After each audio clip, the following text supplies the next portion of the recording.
Rusia kembali membuat dunia bergetar dengan persenjataan nuklirnya. Salah satu negara dengan kekuatan nuklir terbesar di dunia itu baru saja meluncurkan kapal selam nuklir Khabarovsk, pengangkut senjata bawah laut yang digadang-gadang paling mematikan di dunia. Di balik rangka baja sepanjang ratusan meter itu, tersembunyi drone bawah laut bertenaga nuklir bernama Poseidon. Mesin otonom yang diklaim mampu melumpuhkan satu negara dengan satu serangan. Poseidon yang dijuluki Doomsday Weapon alias senjata kiamat ini juga dibekali teknologi yang mungkin akan membuat dunia waspada. Drone nuklir itu diotaki kecerdasan robot yang seakan coba dikawinkan Rusia dalam satu sistem pemusnah massal. Apakah ini era perang nuklir tanpa kendali manusia? Dan segar apa dua senjata laut dalam Rusia ini?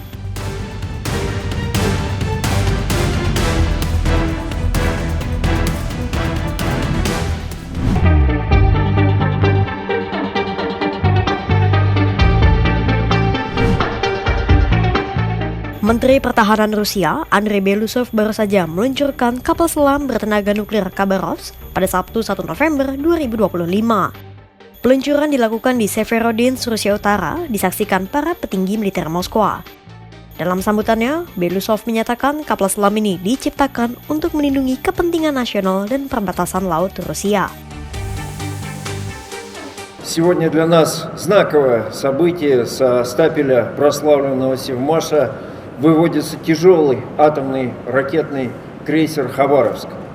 Носитель подводного оружия, роботизированных средств. Он позволит успешно решать задачи по обеспечению безопасности морских границ России, защите ее национальных интересов в разных районах Мирового океана. Хочу поблагодарить всех, кто принимал участие в создании подлодки, за добросовестную и качественную работу. Кораблю еще предстоит пройти цикл морских испытаний. Желаю экипажу и сдаточной команде их успешного проведения. Kapal selam Khabarovsk bukan kapal selam biasa. Dirancang oleh Biro Desain Pusat Teknik Kelautan Rusia, Rubin, kapal selam ini ditujukan untuk menangani misi angkatan laut yang melibatkan senjata bawah air modern, termasuk sistem robotik. Dengan sistem propulsi atau penggerak dari reaktor nuklir, Khabarovsk bisa bertahan di bawah air lebih lama. Melansir dari Sputnik, kapal selam ini memiliki panjang 113 meter, lebar lebih dari 12 meter, dan diameter sekitar 10 meter. Saat di bawah air, Khabarovsk bisa mencapai berat lebih dari 10.000 ton. Khabarovsk bisa melaju hingga 59 km per jam dan tidak memiliki batasan jangkauan karena digerakkan oleh nuklir. Kapal selam ini bisa menyelam hingga 500 meter di bawah laut dan tidak muncul ke permukaan selama berhari-hari, sekitar 90 hingga 120 hari. Tak hanya karena ditandai nuklir, yang membuat kapal selam ini menjadi pusat kekuatan Rusia adalah kemampuannya mengangkut 6 bahkan lebih banyak Poseidon, torpedo drone bawah laut. Beberapa sumber menyebut kapal selam ini bahkan bisa mengangkut hingga 12 Poseidon dalam misi laut dalam nan jauh. Pertanyaannya, kenapa drone Poseidon membuat kapal selam ini menjadi istimewa?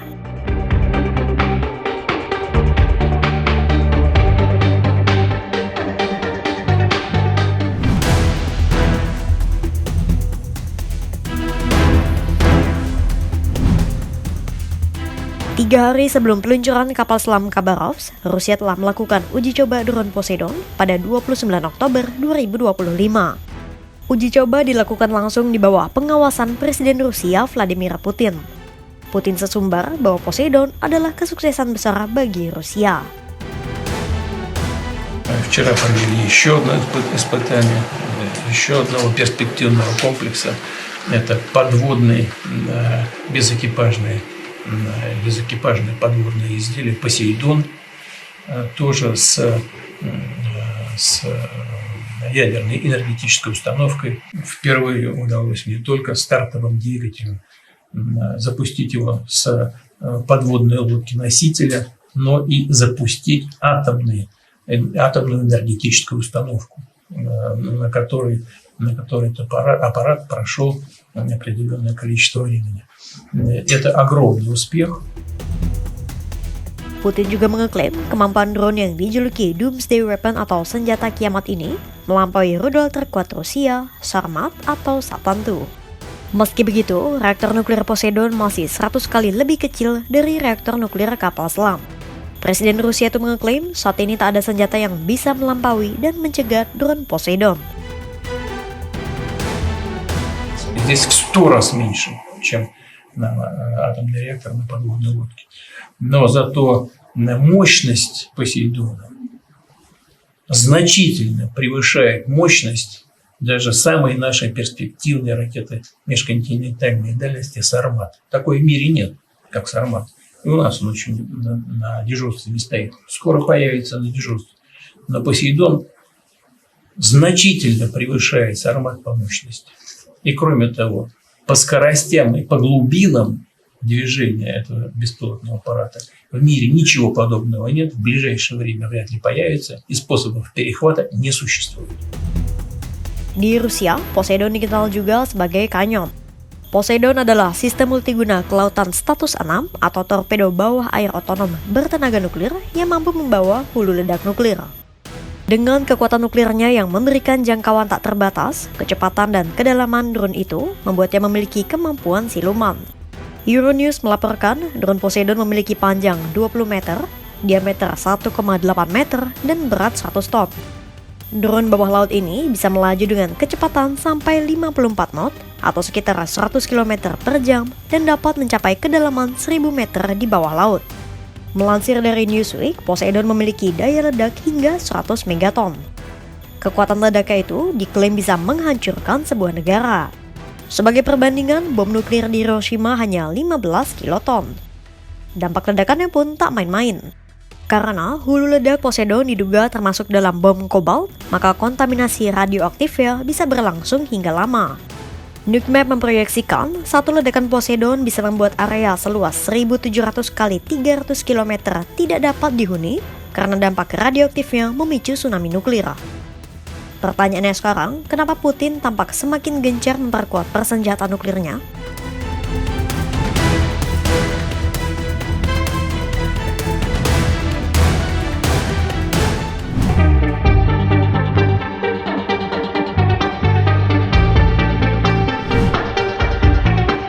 Peluncuran kapal selam nuklir Khabarovsk dan uji coba drone Poseidon dilakukan di tengah merebaknya perdebatan global tentang pengendalian senjata nuklir. Newsweek melaporkan, para pengamat menilai uji coba dan peluncuran itu dilakukan untuk meningkatkan tekanan pada Amerika Serikat dan NATO. Uji coba dan peluncuran itu disebut menjadi pesan politik pada NATO dan Amerika Serikat bahwa Rusia telah melampaui mereka karena inovasi ilmiah dan teknologinya.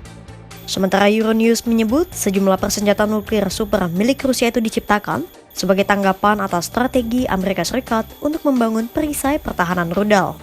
Maka tak heran Presiden Amerika Serikat Donald Trump langsung tersentil. Itulah mengapa Trump segera mengumumkan bahwa ia akan mencabut moratorium atau penangguhan uji coba nuklir Amerika Serikat yang telah berlangsung selama 30 tahun lamanya.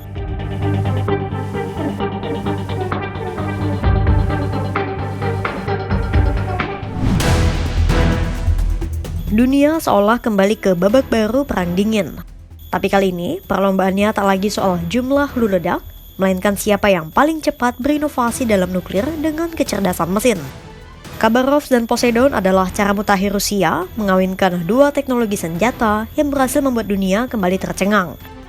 Terobosan drone bawah laut yang ditenagai dan dipersenjatai nuklir saja sudah cukup membuat musuh Rusia was-was.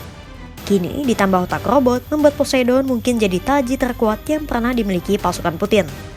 Khabarovsk dan Poseidon adalah simbol ambisi Rusia untuk menegaskan kekuatannya di tengah tekanan global.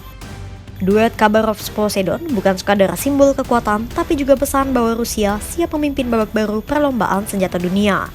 Di sisi lain, duet ini menandai perubahan paling mengkhawatirkan dalam sejarah perang, ketika tombol peluncur digantikan algoritma, dan lautan menjadi arena senjata tanpa kendali manusia. Dunia mungkin melihatnya sebagai upaya mempertahankan kekuatan. Namun di balik itu, tersimpan pertanyaan yang jauh lebih besar. Jika perang masa depan tak lagi dikendalikan manusia, siapa yang bisa mengendalikan akibatnya? Untuk itu, pantau terus perkembangannya hanya di kanal YouTube Kompas.com.